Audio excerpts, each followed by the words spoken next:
So moving on, we're going to talk a little bit more about the customer experience, because at the end of the day, the customer experience and the merchant experience are the two things that drive this whole business. So we're going to have Steve Durney up here. He's the SVP of strategy from Ethica. I don't know if you guys know Ethica. They're reasonably big in the fraud world, doing a lot of very interesting things right now. He's started with JP Morgan Chase. He's been in the fraud prevention and dispute recovery space for most of his career. And he's going to talk to us about the role of payments in delivering rock solid customer experiences. Good afternoon, everyone. So it's 4 o'clock at a conference, so I'm going to try to keep it a little bit lively. I also have the added pressure of having the individuals from the cannabis company coming after me, so I have to make sure that I keep it interesting.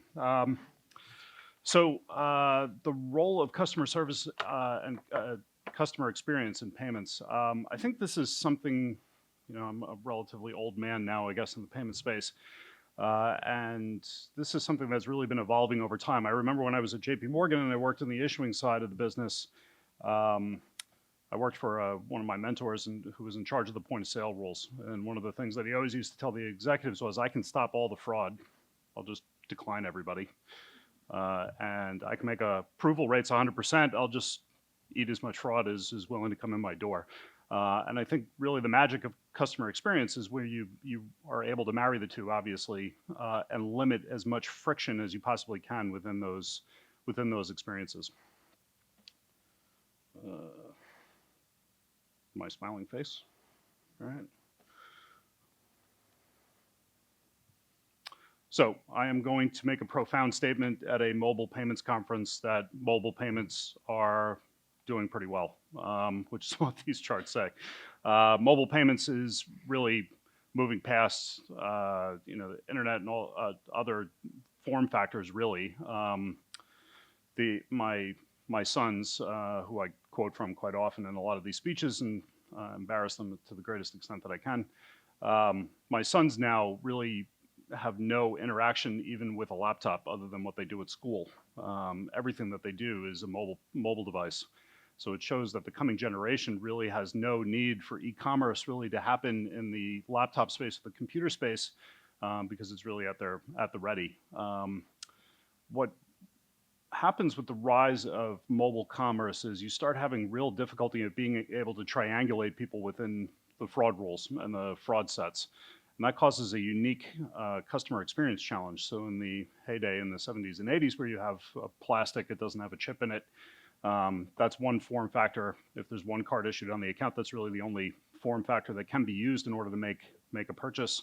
Along comes e-commerce, where you now have potentially multiple, one to many, where the card's being used. But now with mobile commerce, you have an expansion into hundreds of different mechanisms by which that single card number or a tokenized version of that number can be used. One of the things that I think is important to note here is customer experience with a mobile device starts adding on complexity, as many of you know, to the legacy payment system. So the legacy payment system, all the infrastructure that exists within all the banks, Visas, MasterCards, ACHs, et cetera, built 1970s, 80s, 90s, legacy infrastructure, doesn't really get a lot of support, doesn't really get a lot of technology investment, and layered on top of that is the mechanism by which you're able to take e-commerce payments and you're able to take mobile commerce payments. But really, you're changing the tires as the car is going down the road, but the car is still, to a degree, the same old car, except for a few innovative technologies that exist in the ecosystem. So where we have a gap starting to emerge is, how do you service customers in that way when something goes wrong? How do you service customers when things are going right? And how do you triangulate all these different devices as we see the expansion of mobile commerce? Customers hate friction. It's obvious. I generally in the audiences in these conferences, you have a significant number of business travelers come around, and no doubt somebody along the way has been declined because they're at an expensive dinner in a strange city that the bank didn't know they were going to be at, and the fraud rules start invoking, all their magic, and the AI starts learning, hey, wait a minute, he's not supposed to be at, Olive and Fig in Chicago. He's supposed to be at home in Phoenix. And friction is where that really starts coming into play. Friction comes into play with a lot of the legacy 3D Secure solutions that exist within e-commerce and mobile payments and such. And friction is really what causes a significant amount of the operating expense that goes along with servicing a lot of these customers. It is a balancing act both for the merchant and for the issuer in order to be able to fight all that friction, but the friction still does exist. So I'll give my personal example of this. So as I mentioned, my three sons, my middle son is using a video gaming device, one of the two big guys. We're sitting down at the TV, and he wants to add V-Bucks or whatever it is for Fortnite, and he's saying, "Hey, Dad, can you pay me my allowance and have me add these bucks?" Sure. So what do we have there? We have a quasi-cash mechanism with the video game company. We now have a strange device, which is the video game system that's attempting to make a purchase. It's trying to use two-factor authentication at the bank to my mobile phone. Then it fails on the video game device. It goes to my mobile device because I'm not going to get up and go turn the computer on. I might as well try to do it on my mobile device. It tries to invoke 3D Secure for the purchase that I'm trying to make. The 3D Secure cannot be rendered on the mobile device, or either because of user error in my case, it fails. So what happens in that particular instance?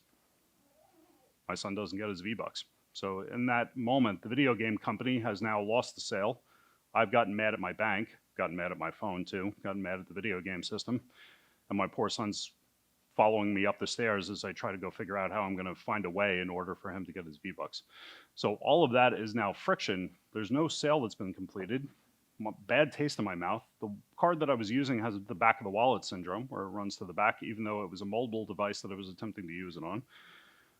And all of that friction now causes me not to use that card and not to use that video game system. As a matter of fact, what I told him was, go to your brother's room, go on the other system, and I'll give you the V-Bucks on that system, and it'll work. And sure enough, it did.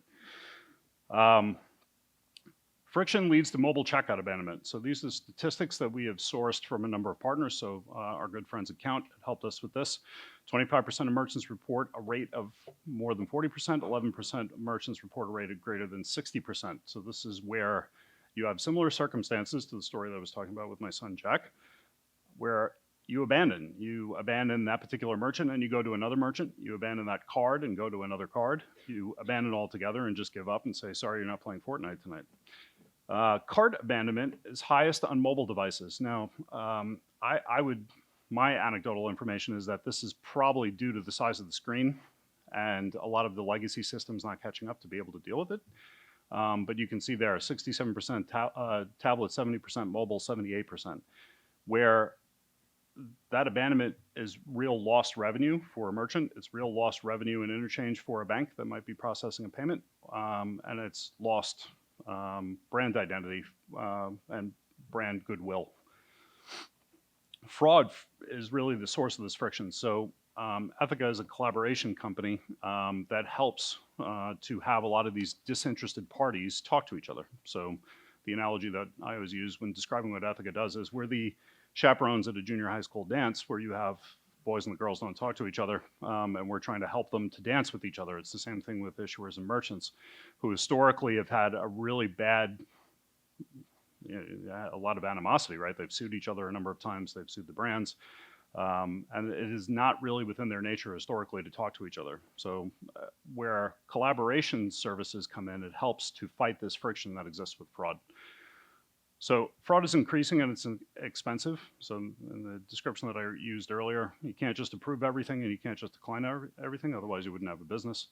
But a third of all cybercrime attacks are happening against mobile devices. And this is the key stat that I would say, the second bullet down, is that for every $1 that a merchant loses to a mobile payment fraud, it costs them as much as $3.34. So this is usually the loss due to a chargeback. It's the loss of the merchandise or the services that were rendered. And it's the operating expense to clean it up after the fact. And all of that comes because you have extraordinary machine learning that exists on one side at the merchant. You have extraordinary machine learning that exists on the side of the issuer, but they're not really talking to each other.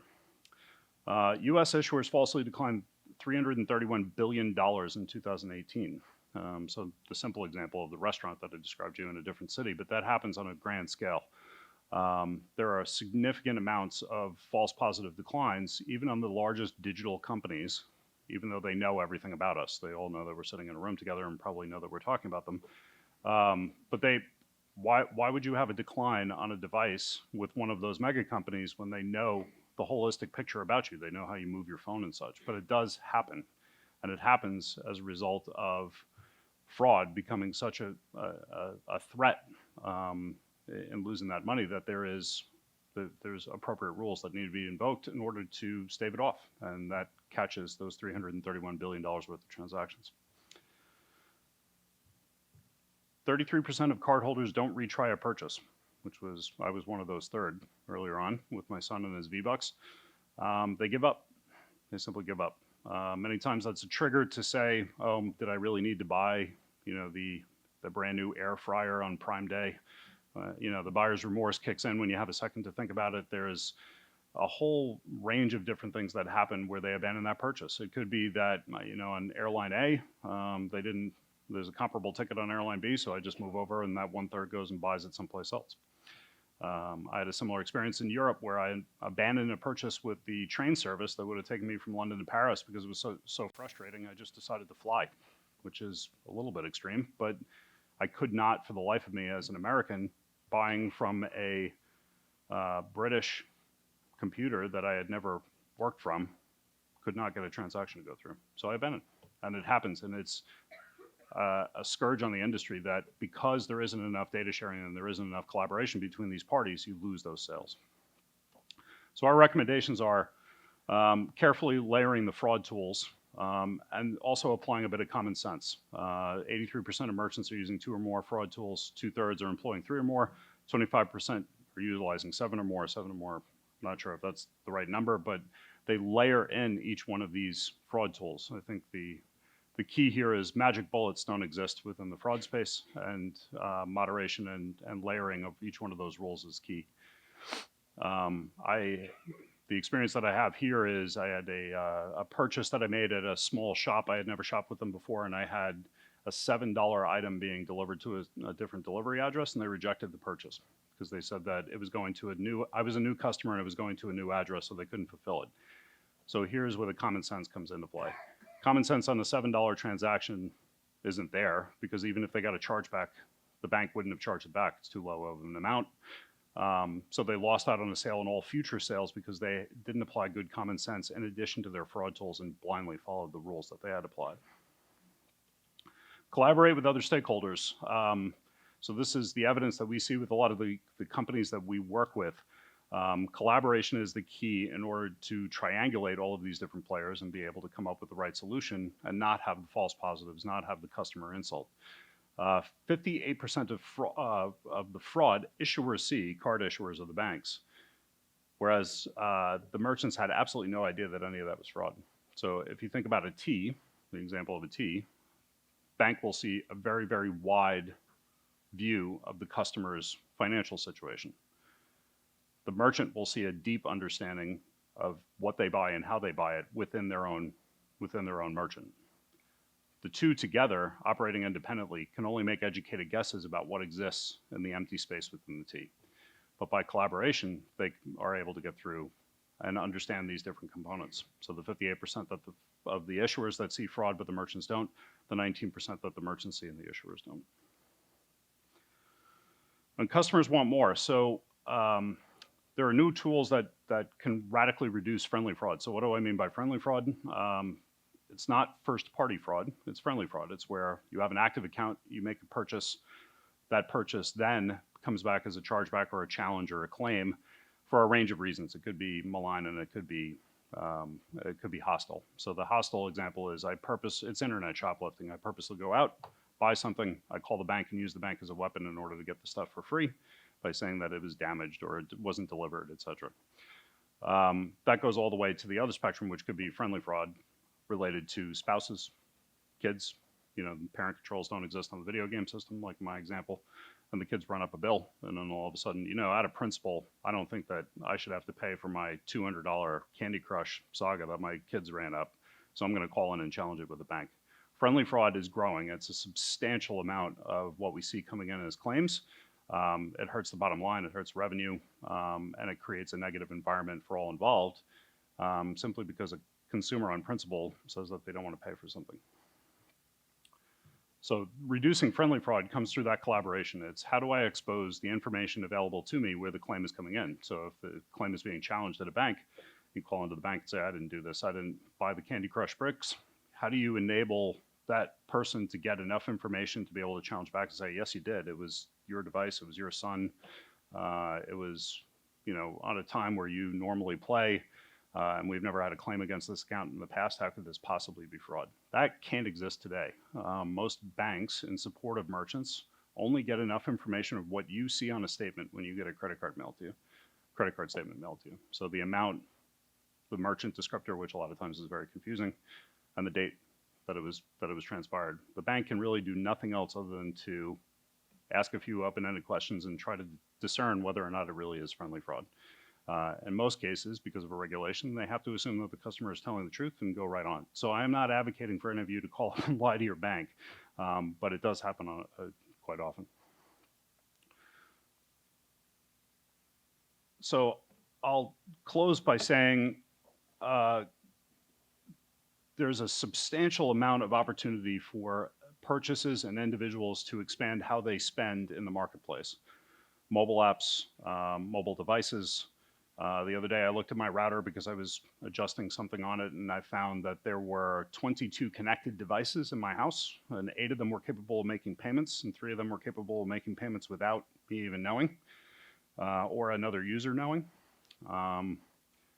The ubiquity of the ability to pay and the form factor ubiquity will create a strong environment for fraud to increase. Collaboration is a mechanism by which working with partners, even with competitors in order to shut down that fraud is key. Friendly fraud will continue to exist. So there's the funny anecdote from many years ago where somebody was had their Alexa running, their Amazon Alexa, and they were playing the news, and the news individual said something to the effect of, Alexa, go buy dollhouses, and all of a sudden Amazon had 10,000 orders of dollhouses being shipped to San Diego, even though they didn't mean to. That's an example where the ubiquity of payment and the capability of payment and ease of use can be real trouble for the fraud rules, for friendly fraud, and for those individuals ingesting those claims. So with that, I'll pause and open it up for questions. Sir. Can you help me understand the slide you had where you said 18% fraud merchants knew, but the issuer didn't? Is that where the customer complained to the merchant and the merchant just decided to eat it rather than go? Many times, it's a good question, so I'll repeat it. So an explanation of these statistics, what's the circumstances where an issuer would know and a merchant wouldn't? Both entities, the issuer and the merchant, or the bank and the merchant, run independent fraud tools that could be pre-authorization, that could be post-authorization. But many times the linkage is what makes their tools effective. So in the simplest explanation, a merchant might have a shipping address that they know is bad, so everything subsequent to that might be going to that shipping address, they'll block or outsort. That's an instance where a merchant is smarter than the bank because they have that insight from previous activity that would say, this is likely bad, I'm not going to accept it. Whereas the bank would not know, maybe on that one individual credit card or debit card, that it's been attacked or breached. Okay, so in that instance, the merchant's not taking the loss, they're identifying that as a... That's true. That's true. They would have blocked it or not fulfilled, but it shows an instance where 1 out of every 5 times the merchant's much smarter than the bank, but why let the bad guys win? Someplace off in a cave somewhere, there's the same group of individuals on the other side that are having the same meeting, and they don't have the restrictions of collaborating with each other. They find ways where they can collaborate with each other, and it's our opinion that the good guys, the white hat, should be collaborating in the same fashion. Yep. Just raise your hand if you have a question, and we'll get you the mic so everyone can hear you. You really want to hear from the cannabis company. So I make that announcement, and that kills all questions. All right, so I will leave it with there. So thank you very much. My colleagues and I are available. We're in the exhibit hall. We would love to have you stop by and you can hear more about it. Any of the items that we have here as far as collaboration, and point you in the direction of many of our partners. One of our 6,500 merchants as a referral where we can help solve whatever particular friendly fraud or true fraud problem that you have. So thank you very much. Appreciate your time.